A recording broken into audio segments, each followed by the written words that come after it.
Empecemos. A ver, hablemos de los Incoterms. Lo primero que tenemos que mencionar es que la Cámara de Comercio Internacional de París, con ocasión de celebrar el primer centenario de su fundación, tuvo a bien elaborar la actualización de la versión 2020 de los Incoterms. Y eso ocurrió en agosto del año 2019. En agosto de 2019 se lanzó la versión 2020 de los Incoterms. A partir de ahí han empezado a surgir una serie de cambios en el mundo, producto de la pandemia, el coronavirus y yo le llamo el lanzamiento global de las formas de contratación internacional utilizando el e-commerce. Pero volvamos a la Cámara de Comercio Internacional. La Cámara de Comercio Internacional está formada por industriales, financieros y comerciantes que, decididos en crear una mayor prosperidad económica a finales de la Primera Guerra Mundial, fundaron la Cámara de Comercio Internacional y aprovecharon ese momento para tratar de crear reglas. En el momento de su fundación no había un sistema global de reglas para gobernar el comercio. Y estos empresarios detectaron esa oportunidad para crear un estándar que permita a la industria poder recoger las experiencias que los 5 continentes iban aplicando para recoger en Europa, porque esa fue la idea original, en Europa, un modelo de negocios que los haga más confiables ante el mundo. Entonces, en Europa decidieron crear ciertas reglas estándar, empezaron con solo 6 reglas, de modo que las partes que contrataran con Europa, los países que contrataran con Europa, no tuvieran ningún temor ni desconfianza respecto a los compromisos que se estaban pactando a ese nivel. Por esa razón es que este esfuerzo de los creadores de los Incoterms a finales de la Primera Guerra Mundial, estoy seguro que quienes lo crearon jamás se imaginaron que iba a tener tanto éxito y que hasta el día de hoy, después de 100 años, íbamos a continuar nosotros aplicando las mismas reglas y conversiones actualizadas. Pero veamos qué son los Incoterms. En principio, son reglas internacionales que se utilizan para la interpretación de los términos comerciales, ¿no? Tales como, por ejemplo, el establecimiento de algunos derechos y obligaciones de las partes en un contrato de compra-venta. Y lo más importante es el lugar de entrega de las mercancías. Quizás el acierto de la versión 2020 de los Incoterms que todo el mundo reconoce es que es posible ahora sí identificar de manera clara dónde se va a producir la entrega de las mercancías. Y este es un aspecto muy importante, fundamental, porque el momento en el que se produce la entrega de las mercancías es el momento en el que usualmente se va a trasladar la responsabilidad respecto a la mercancía desde el vendedor hacia el comprador. Allí radica quizás la principal fortaleza de esta, yo le llamo regla uniforme del comercio. Esta regla uniforme del comercio tiene su principal fortaleza en el hecho que no te deja ningún margen de interpretación al momento de identificar el preciso lugar donde se va a entregar la mercancía. ¿Y cuál es entonces su finalidad? La finalidad de los Incoterms 2020 fueron, y lo son ahora, establecer un conjunto de reglas internacionales precisamente para disminuir o evitar que puedan surgir contradicciones, incertidumbres, que provienen de la interpretación a veces distinta de los términos pactados en un contrato de compra-venta internacional. Más de una vez hemos sido testigos de la forma en que los profesionales del derecho interpretan las normas. Y a veces nos hemos preguntado, ¿cómo es posible que siendo una misma norma, una misma ley, tenga interpretación distinta dependiendo del interés que defienden cada una de las partes? Imagínense si eso ocurre en el mundo al momento de analizar, leer e interpretar las normas, las leyes. ¿Qué podría pasar en los contratos, ¿no? O sea, en los contratos, evidentemente, siendo un acuerdo de voluntades entre dos partes, es obvio que en algún momento pueden surgir controversias derivadas de una interpretación quizás equivocada, ¿no? O intencionada, por decir de una forma, de una de las cláusulas para obligar a la otra a tener una situación de predominio, ¿no? O de imposición de reglas. Por esa razón es que se crearon los Incoterms. Los Incoterms lo que pretenden es evitar o disminuir las incertidumbres, las contradicciones, y si hubiera alguna interpretación disímil, o sea, diferente, que podría llevar a malos entendidos, litigios o procesos que en el fondo no hacen más que reflejar una pérdida de tiempo y dinero, los Incoterms ayudan precisamente a los tribunales arbitrales a resolver las controversias.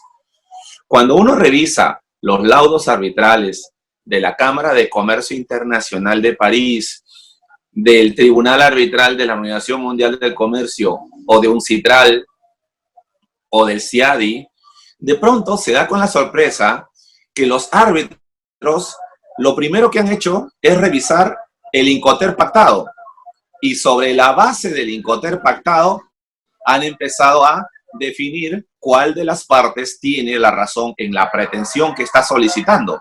Pero miren ustedes cómo los Incoterms han logrado tal vigencia que incluso a nivel de tribunales arbitrales se busca siempre primero identificar el Incoterm pactado entre comprador y vendedor para recién empezar a resolver la controversia entre dos partes que recurren a un tribunal arbitral para resolver sus diferencias. Entonces, ahí también podemos encontrar nosotros la vigencia de los Incoterms, o sea, el predominio del Incoterm pactado. Por esa razón es que hoy las reglas de los Incoterm 2020, en esta nueva versión, se basan en 3 columnas vertebrales. 3 son las columnas vertebrales que sostienen los Incoterm 2020.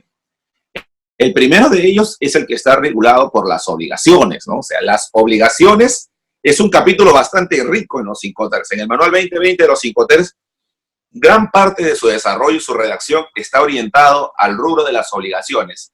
Y nos empiezan, término por término, a ir narrando quién organiza el transporte, quién organiza y contrata los seguros, si es el comprador, el vendedor, quién consigue los documentos para el embarque de la mercancía y quién gestiona las licencias o los permisos para exportar, para importar, los trámites aduaneros.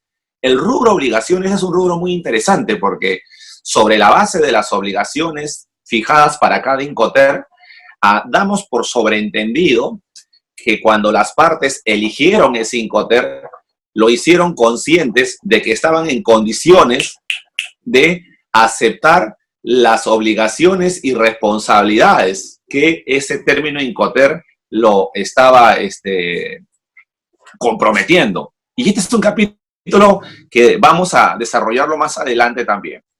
En cuanto a los riesgos, que es la segunda columna vertebral, podemos decir dónde y cuándo entrega el vendedor la mercancía. Siempre el riesgo está vinculado a la entrega de la mercancía. Una vez entregada la mercancía desde el vendedor al comprador, ya el comprador corre con toda la responsabilidad por los riesgos que puede originar esa mercancía. Luego, a veces ocurre que no coincide el lugar de entrega de la mercancía con la transmisión del riesgo. Hay términos en los cuales se entrega la mercancía en un determinado lugar, pero el riesgo se prorroga a un lugar diferente, distinto, se extiende, ¿ya? Luego tenemos los costos. Y en el rubro de costos, lo bonito de los Incoterm 2020 es que han logrado armonizar esta versión 2020 con los contratos de compra-venta internacional, con los principios de la contratación internacional de Unidroit y con el convenio SOLAS. Miren todo lo que ha logrado armonizar la versión 2020 de los Incoterm. Por esa razón, en el desarrollo de cada una de sus cláusulas nos va a indicar qué costos asume cada parte contratante y hace un especial énfasis, ¿no?, en el capítulo vinculado al transporte, embalaje, carga y descarga de la mercancía y sobre todo los temas vinculados a la seguridad de la mercancía. La seguridad de la mercancía es un aspecto fundamental, por eso es que más adelante vamos a hablar no solamente de la modificación en las cláusulas del seguro, sino del convenio SOLAS. Pero permítanme hacer una aclaración. Los Incoterms no son la solución, la fórmula mágica para resolver todos los desacuerdos de un contrato de compra-venta internacional. Eso debo dejarlo claro para evitar confusiones. Ojo, los Incoterms solo regulan aspectos vinculados a la entrega de la mercancía y las gestiones de importación, exportación y los documentos respecto al riesgo de la misma, ¿ya? Pero hay aspectos que están fuera de los Incoterms. Por ejemplo, ¿qué está fuera de los Incoterms? Determinar si existe o no un contrato de compra-venta internacional. Eso no lo va a fijar los Incoterms, ¿no? Ahí podemos recurrir a la factura comercial, o pues si se trata del mecanismo de transporte, podemos ir al BL, al conocimiento de embarque. El Incoterm no te va a responder esa pregunta.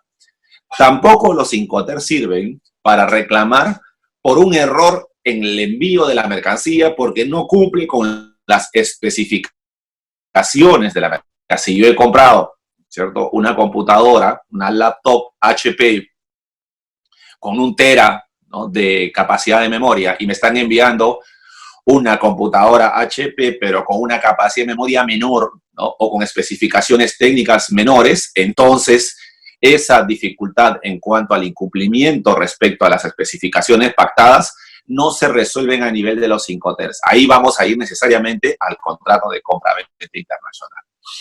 Tampoco el Incoterm sirve para hablar sobre el pago del precio, o sea, la forma en que se va a hacer el pago, el método que se utilizará, la divisa o moneda que se va a pactar para el pago de la mercancía, el momento del pago, el lugar de pago, eso se resuelve a través de las cartas de crédito, ¿ok? No a través de los Incoterms.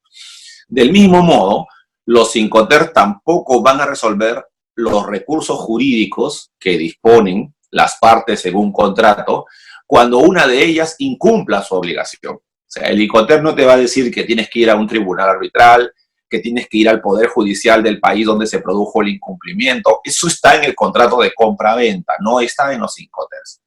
Además, tampoco los Incoterms van a resolver las consecuencias de la demora y otros incumplimientos en la ejecución de las obligaciones contractuales. Si por A o B ha habido alguna demora en la ejecución del contrato o ha habido algún incumplimiento en el envío de los documentos, eso no lo va a resolver los Incoterms. Eso está en el contrato de compra-venta internacional. Tampoco los Incoterms resuelven cuál va a ser el efecto de las sanciones. O sea, por ejemplo, si una de las partes ha cometido una infracción ante la autoridad aduanera del país de exportación, el Incoterm no va a resolver de quién es la responsabilidad, si es del vendedor, del comprador. Eso no lo resuelve el Incoterm, eso lo resuelve la legislación del país donde se produjo la infracción. No está en los Incoterms. Tampoco los Incoterms sirven para resolver los temas arancelarios. O sea, determinar si esa mercancía está grabada a 4% de derechos arancelarios ad valorem o a una tasa de derecho específico en función a las toneladas métricas importadas sobre la base del precio piso o precio techo. Esas normas técnicas de imposición de aranceles corresponden a la soberanía de los estados. En consecuencia, el país de importación fija las reglas y son de aplicación erga omnes, o sea, para todos los que participan del negocio en ese país. Y los Incoterms no sirven para determinar quién es el responsable del pago de los aranceles, ni mucho menos para determinar si esa mercancía está afecta o no a una sobrecarga, sobretasa arancelaria o un derecho específico adicional, ¿ok? O una medida correctiva. Tampoco los Incoterms sirven para definir si esa mercancía está prohibida de exportar o de importar. Las prohibiciones y restricciones a las mercancías obedecen, como sabemos, a la legislación de los países receptores de la mercancía. Entonces, el país que recibe la mercancía es quien va a determinar qué tipo de productos prohíbe de ingresar a su mercado para proteger a su población, a sus consumidores, la salud, ¿no es cierto?, la seguridad. Del mismo modo, tampoco los Incoterms sirven para los casos de fuerza mayor o excesiva onerosidad de la prestación. O sea, si una de las partes no puede cumplir con su obligación e invoca causas de fuerza mayor o invoca de que hay una excesiva onerosidad de la prestación, es decir, una de las partes no se percató de que se estaba comprometiendo en situación de desventaja, no había equidad en las obligaciones, esos temas se resuelven a nivel de los tribunales arbitrales. Los Incoterms no sirven para determinar si es que existe o no existe el daño o perjuicio a una de las partes del contrato. Del mismo modo, si es que la mercancía está afecta al pago de derechos de propiedad intelectual, ¿no?, por derechos de autor o uso de marcas, estas licencias o derechos o royalties se tienen que pagar en los países donde encuentre registrada esa propiedad intelectual y el Incoterm no lo libera de esa obligación. Y finalmente, los Incoterm tampoco resuelven, ¿no?, el sistema, lugar o legislación donde se va a resolver la controversia en caso de incumplimiento de algún contrato de compra-venta internacional. Dicho esto, entonces, queda claro que las reglas Incoterm 2020 no corresponden a un contrato de compra-venta.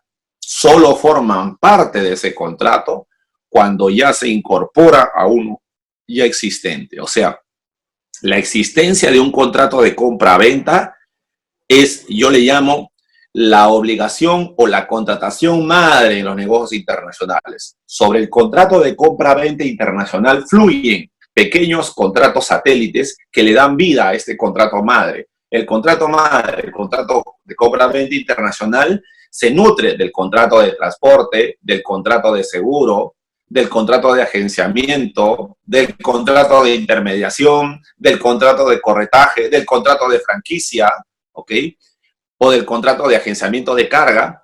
Pero dentro de este contrato de compra-venta internacional, en una de las cláusulas, las partes invocan el Incoterm que han acordado para fines de determinar la transferencia del riesgo. Entonces, las reglas Incoterm 2020 no van a disponer qué ley se aplica al contrato, porque solo son, ¿no es cierto?, un elemento más dentro de ese contrato. Ahora bien, ¿qué consideraciones recomiendan los expertos que se tienen que tomar en cuenta al elegir una regla Incoterm 2020? Entonces, cuando uno va a negociar, ¿no?, la compra-venta de mercancías con un determinado socio comercial de un país diferente, distinto al nuestro, un país extranjero, la primera recomendación es que el Incoterm que yo elija considero que debe ser apropiado para la naturaleza de la mercancía. O sea, no es lo mismo negociar la venta de graneles, ¿no?, o sea, trigo, cebada, ¿no?, arroz, que negociar, por ejemplo, equipos de cómputo, ¿ya? O sea, hay que ver el Incoterm en función a la naturaleza de las mercancías. Que sea apropiado también para el medio de transporte que va a trasladar la mercancía. ¿Y por qué los expertos de los Incoterm hablan de que sea apropiado al medio de transporte? Sucede que, como ocurrió en el año 2010, en el 2020 se vuelve a insistir en un criterio que yo considero apropiado, ¿no? Antes del 2010, los que estudiábamos los Incoterms en las facultades de negocios internacionales, siempre los habíamos memorizado por un tema de mnemotecnia en 4 grupos. Y entonces decíamos que había Incoterm del grupo E, del grupo C, del grupo D y del grupo E, por la primera letra de la sigla de ese Incoterm. Pero luego en el 2010 cambiaron los esquemas y nos dijeron que no hay 4 grupos, solo hay 2. Los Incoterm que se usan para cualquier medio o modo de transporte, transporte multimodal, y los Incoterm que se usan exclusivamente para el transporte marítimo o vías navegables interiores. Y entonces hay solo 2 grupos. Por lo tanto, si yo elijo un Incoterm y voy a utilizar el medio marítimo que representa hoy en el mundo más del 70% de las transacciones comerciales, entonces podría llegar a la conclusión que los Incoterm de más uso son aquellos que se usan precisamente en el transporte marítimo, y solo son 4, miren: FOB, FAS, CIF, ¿no?, y CFR, solo 4. ¿Se dan cuenta? Entonces, esto lo que trae como consecuencia en la versión 2020 de los Incoterm es que ahora se añade una cláusula de precisión y se dice: ojo, cada vez que la mercancía se transporte en los contenedores de 20 o de 40 pies, se tiene que usar las reglas o las 4 reglas exclusivas del transporte marítimo. O sea, nos están orientando, ¿no?, hacia la aplicación obligatoria de los Incoterm exclusivos para el transporte marítimo y sobre esa base se está mejorando la legislación. De otro lado, si yo voy a elegir un Incoterm, y soy el vendedor, entonces debo tener en cuenta que el Incoterm que estoy eligiendo debe establecer aquellas responsabilidades que como vendedor estoy dispuesto a asumir, que puedo asumir. Por ejemplo, yo soy un vendedor en el Perú, ¿ok? Yo voy a vender arándanos frescos, ¿ya?, a Europa y voy a enviar mis contenedores refrigerados o reefer, ¿no? Y me he comprometido a entregar la mercancía en término FAS. Y el término FAS indica que yo entrego la mercancía al costado del buque, en el muelle. Y resulta que me voy a Mollendo, ¿no?, para hacer la entrega de mis contenedores refrigerados, y la autoridad portuaria de Mollendo, por normas de seguridad portuaria, prohíbe que se apilen contenedores al costado de los buques. Todos tienen que ingresar de frente bajo el término FOB sobre el buque, dentro del buque, nunca al costado. Entonces, ojo, no me puedo comprometer en términos FAS porque las normas del puerto de Mollendo así no lo permiten. Entonces, por esa razón es que se señala que cuando se elige un Incoterm, vendedor o comprador deben tener cuidado que las responsabilidades que están pactando estén permitidas en la legislación de su país para evitar incumplimientos. Y del otro lado, del comprador también, ¿no?, que establezca responsabilidades que el comprador está dispuesto a asumir. Por ejemplo, yo soy el comprador y estoy dispuesto a pactar en términos DPU. La novedad, y lo adelanto de una vez, ¿ok?, el término nuevo que aparece ahora en la versión 2020 es el DPU, ¿verdad? La mercancía entregada en un determinado lugar y descargada. Si yo he pactado en términos DPU, significa que cuando el barco llegue aquí al Perú, yo soy el comprador, ¿no?, cuando llegue aquí al Perú, entonces yo ya debo haber hecho el despacho anticipado, haber numerado mi DAM, haber pagado los tributos para que la autoridad aduanera autorice la descarga. Porque en tanto yo no haya cumplido con algunas obligaciones aduaneras, no se va a poder descargar la mercancía. Y las demoras en la descarga podrían originarme responsabilidades. Por esa razón, entonces, debo tener cuidado, ¿no?, al pactar un Incoterm, ya sea en mi condición de comprador o vendedor, sobre todo en el rubro correspondiente a las responsabilidades que comprador y vendedor estén dispuestos a asumir. Otro aspecto que me parece muy, muy interesante remarcar esta mañana es cómo debemos invocar las reglas Incoterm en los contratos. Lo que nos señala el manual es que debemos indicarlo con la mayor claridad, ¿no? Si las partes desean que las reglas 2020 se apliquen en el contrato, la manera más segura de garantizar esta decisión es dejar clara la intención en el contrato mediante una fórmula que plantean los expertos de la Cámara de Comercio Internacional de París. Señalan que primero se coloca la regla Incoterm elegida, por ejemplo, CIF, luego el puerto, lugar o punto designado, Shanghái, China, seguida de la expresión Incoterm 2020. O, por ejemplo, DDP, Posuso, Oxapampa, Pasco, Perú, Incoterm 2020. ¿Ok? O FOB, ¿no?, TISUR, puerto de Mollendo, Matarani, Perú, Incoterm 2020. Así es como se tiene que invocar los Incoterms de manera precisa para indicar el lugar exacto donde se va a producir la entrega de la mercancía. Veamos ahora sí, esto solamente era la parte introductoria, por cierto, los principales cambios que nos traen los Incoterm 2020, ¿ok? Empecemos a recorrer las rutas de los cambios que nos traen los Incoterm 2020. Y para estos efectos he elegido lo siguiente. Miren, quienes elaboraron y redactaron la versión actualizada de los Incoterms lo han hecho siempre mirando el futuro. O sea, el comité de redacción del año 2000 lo hizo pensando en el 2010. O sea, en lo que venía en el futuro como cambios en el comercio. Quienes redactaron la versión 2010 de los Incoterm lo hicieron pensando en el 2020. Y ahora quienes redactaron la versión 2020 de los Incoterms lo han hecho pensando en el 2030. Pero yo tengo la impresión, a raíz de lo que estamos viviendo en esta pandemia, que antes del 2030 se va a tener que actualizar los Incoterms. Es más, podría anunciar que en el 2025 saldrá la nueva versión de los Incoterms. ¿Y a qué se debe mi optimismo? Pues, ¿de dónde saco ese vaticinio? Muy simple, miren, el mundo ha empezado a acelerar su proceso de digitalización de transacciones.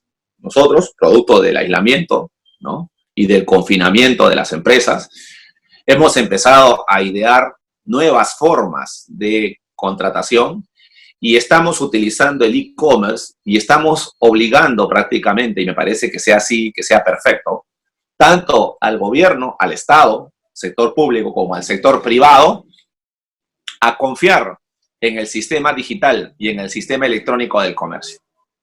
Eso significa entonces que mucho de lo que hemos pactado, acordado o convenido en los últimos tiempos sobre la base del papel impreso va a quedar descartado, ¿no? Va a formar parte de un recuerdo de una época que ya se va extinguiendo rápidamente.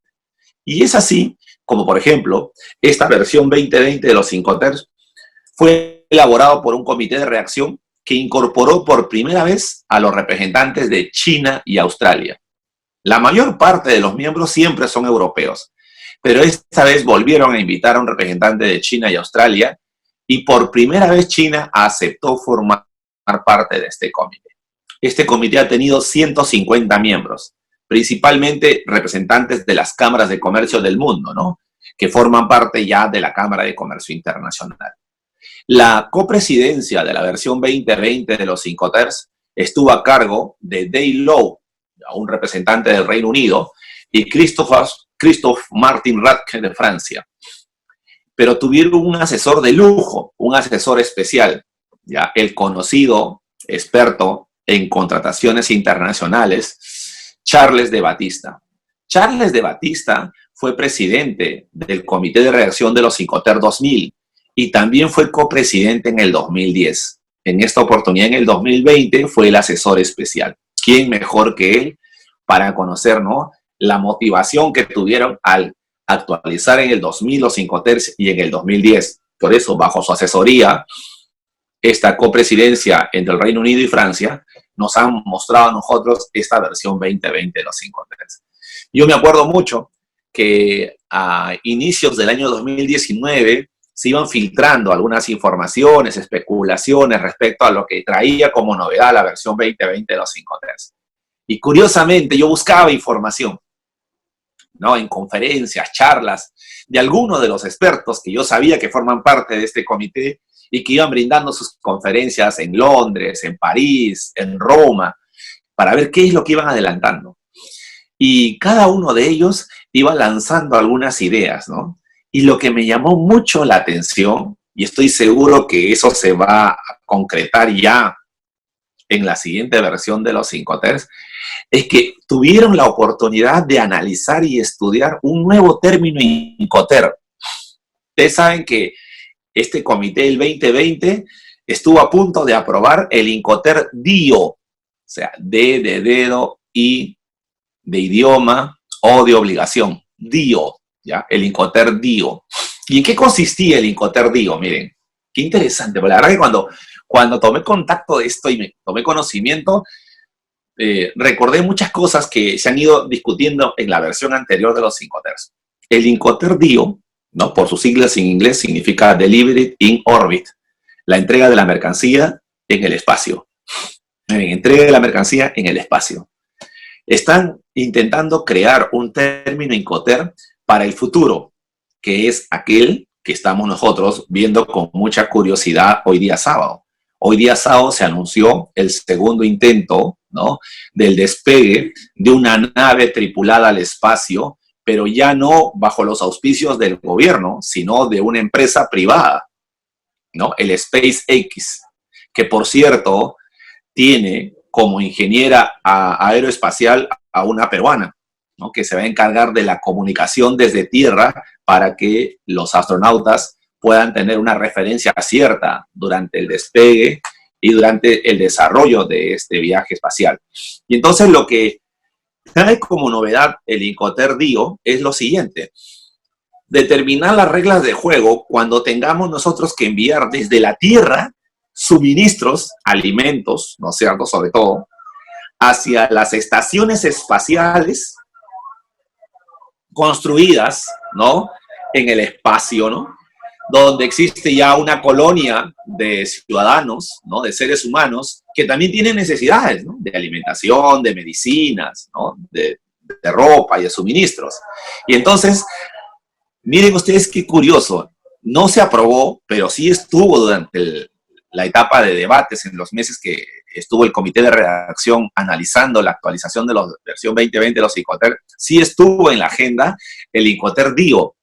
Yo mucho me temo que en el 2030 o antes del 2030, como lo mencioné, ya esté incluida, ¿no?, en la versión nueva de los Incoterm, porque es el futuro que se nos viene, ¿no? O sea, poco a poco los seres humanos, la ciencia, la investigación van logrando vencer las limitaciones que hoy tenemos para conquistar otros mundos. Y tarde o temprano vamos a empezar a colonizar, ¿no es cierto?, otros espacios. Y entonces habrá que regular desde ahora las reglas de juego en materia de Incoterm para ver los incumplimientos. Muy bonito, la verdad que la versión 2020 de los Incoterm trajo mucha expectativa, sobre todo para quienes estamos atrás estudiando cómo se va a hacer las nuevas reglas de juego de aquí a futuro, ¿no?, tratando de proyectarnos, porque como les dije, los que redactaron la versión 2020 de los Incoterm lo hicieron pensando en el futuro, en el 2030. Muy bien. Veamos la estructura interna de las reglas de Incoterm. Esta es la presentación de los Incoterm. Cuando ustedes abren el manual de los Incoterm, van a encontrar que para cada una de las reglas, o sea, FOB, SWORD, CFR, CIF, CIP, FAS, DPU, ¿ya?, DAP, DDP, para cada uno de ellos hay 10 artículos. Los artículos que se inician con la letra A son las obligaciones que corresponden a la parte vendedora. Y los artículos que se inician con la letra B son las obligaciones de la parte compradora. Miren que se ha sintetizado en 10 los artículos en cuanto a las obligaciones. Y la novedad está aquí. Miren, cada vez que se tenga que revisar cualquier término Incoterm en el manual, lo que yo les aconsejo es que siempre lean A2 y B2. Siempre. Porque en A2 y B2 está la obligación de la entrega de la mercancía, el lugar donde se va a entregar y el lugar donde va a recibir el comprador la mercancía. Y luego ya viene A3 y B3, que es la transmisión de riesgos, ¿no? Pero A2 es, desde mi punto de vista, el rasgo distintivo que diferencia a un Incoterm de otro. De los 11 términos de Incoterm que el manual nos ha ofrecido en esta oportunidad, en todos ellos, al revisar sus cláusulas, siempre yo aconsejo, ¿no?, recomiendo que los que participan del estudio de los Incoterm empiecen por leer los artículos A2 y B2 para tener claras las definiciones y obligaciones. Miren, A1 y B1 están las obligaciones generales de todos los Incoterm. A2 y B2, donde se entrega la mercancía y donde recibe el comprador. A3 y B3, en qué momento se produce la transmisión de riesgos del vendedor al comprador. En A4 y B4 tenemos el transporte. ¿Quién organiza el transporte y bajo qué modalidad? En A5 y B5 está el aspecto más importante también, que es el tema del seguro, ¿no? Seguro de transporte. En A6 y B6, los documentos de entrega y los documentos de transporte. ¿Quién se encarga de gestionarlos? En A7 y B7 está el aspecto aduanero, ¿no? ¿Quién organiza y se encarga o se responsabiliza de los despachos de export y a su vez de importación? En A8 y B8 hay algo nuevo ahí. ¿Ya? Eso también es lo nuevo. A8 y B8 no estaba en el 2010, que es la comprobación, embalaje y marcado para asegurarse de que la mercancía que se está embarcando en origen es la misma que se pactó en el contrato de compra-venta internacional. En A9 y B9 está el reparto de los costos, ¿no?, la estructura de costos para cada uno de los lados. Y A10 y B10 está el tema de las notificaciones. ¿Ya? Muy bien. Miren, vamos a hacer un camino, ¿no?, un recorrido por los 11 términos de los Incoterm y en cada uno de ellos nos vamos a detener en uno de estos 10 artículos para ver cómo es que ha quedado redactado en la versión 2020 de los Incoterm. Los invito a caminar conmigo. Vamos. S-Word, ¿ya? Elijo S-Word para el capítulo o el artículo 1 que habla sobre obligaciones generales. Este artículo A1 y B1 se repite en todos los 5 TERs. En todos los 5 TERs se repite el artículo A1 y B1. A1 y B1 son las obligaciones generales. En S-Word, el vendedor debe suministrar la mercancía y la factura comercial de conformidad con el contrato de compra-venta y cualquier otra prueba de conformidad que pueda exigir el contrato. Cualquier documento que tenga que proporcionar el vendedor puede ser en papel o en forma electrónica como hayan acordado, o si no existe, como sea habitual, dicen los expertos. Y ahí subrayen habitual, porque ese es el aporte de China, ¿ya? Ese es el aporte de China. ¿Cómo funcionan las entregas de documentos o las transacciones en China? Muy simple. Ya no utilizan ellos el papel. Tampoco utilizan mecanismos electrónicos de tarjetas de crédito. Ellos usan el WeChat a través del celular. O sea, para tomar el metro, para consumir en un restaurante, para comprar un libro, ¿ok? Para pagar de repente algún servicio público, basta con el WeChat. ¿Ya? Entonces, por eso señalan como sea habitual, ¿no? En ese país. El comprador, por su parte, su obligación es pagar el precio según lo dispuesto en el contrato de compra-venta y cualquier documento que tenga que proporcionar el comprador también lo puede hacer en papel, en forma electrónica, como sea acordado, o si no existe un acuerdo, como sea habitual. Miren, esta forma de redacción del manual 2020 de los 5 TER, ustedes lo van a encontrar en casi todos los términos. En los 11 términos 5 TER, A1 y B1 repite casi el mismo texto. ¿Dónde empieza el cambio? Aquí, en A2. ¿Ya? Para eso he elegido Free Carrier adrede, ¿ya? Entrega y recepción. Y entonces, empecemos por identificar las diferencias entre S-Word y Free Carrier.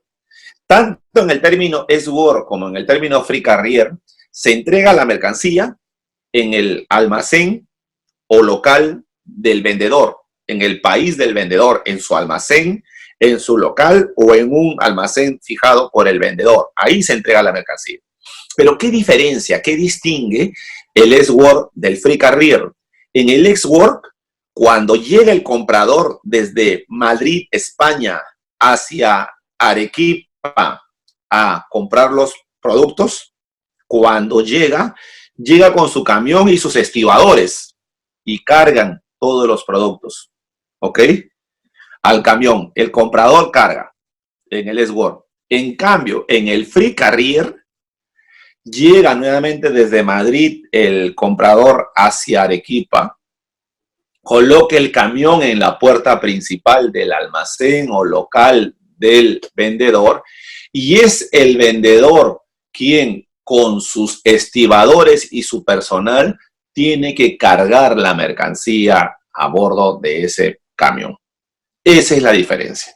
Por esa razón, en A2, para el término Free Carrier, se señala vendedor debe entregar la mercancía al porteador, o sea, al primer transportista, o a otra persona designada por el comprador en el punto designado, ¿ya? Si lo hay, en el lugar designado o procurar la mercancía así entregada. El vendedor debe entregar la mercancía en la fecha acordada, en el momento del plazo acordado, y puede ser en las instalaciones del vendedor, y acá viene la parte del énfasis, y cargado sobre el medio de transporte proporcionado por el comprador. Esa es la diferencia. En el Free Carrier, el vendedor carga. En el S-Word, el comprador es quien debe cargar. Esa es la diferencia. Y por su parte, en B2, ¿qué obligación tiene el comprador? El comprador solo recibe la mercancía, ¿no? Coloca su camión y se pone a verificar y cotejar que la mercancía que está encargando al camión sea la que él adquirió y compró. Y listo, ya está. Miren, A2 y B2 en Free Carrier pintan, ¿no? Rápidamente la figura de cómo se entrega la mercancía. Y ustedes cuando lean cualquier cosa, ¿ya? Vamos al artículo 3. Transmisión de riesgos. Yo he dicho que no necesariamente en el lugar donde se entrega la mercancía se van a transferir los riesgos. Y aquí viene la explicación. Miren, en el término CPT, el vendedor corre con todos los riesgos de la pérdida o daño de la mercancía hasta que sea entregado de acuerdo con A2. Miren, A2 indica dónde se entrega la mercancía, con excepción de la pérdida o daño causado en las circunstancias descritas en B3.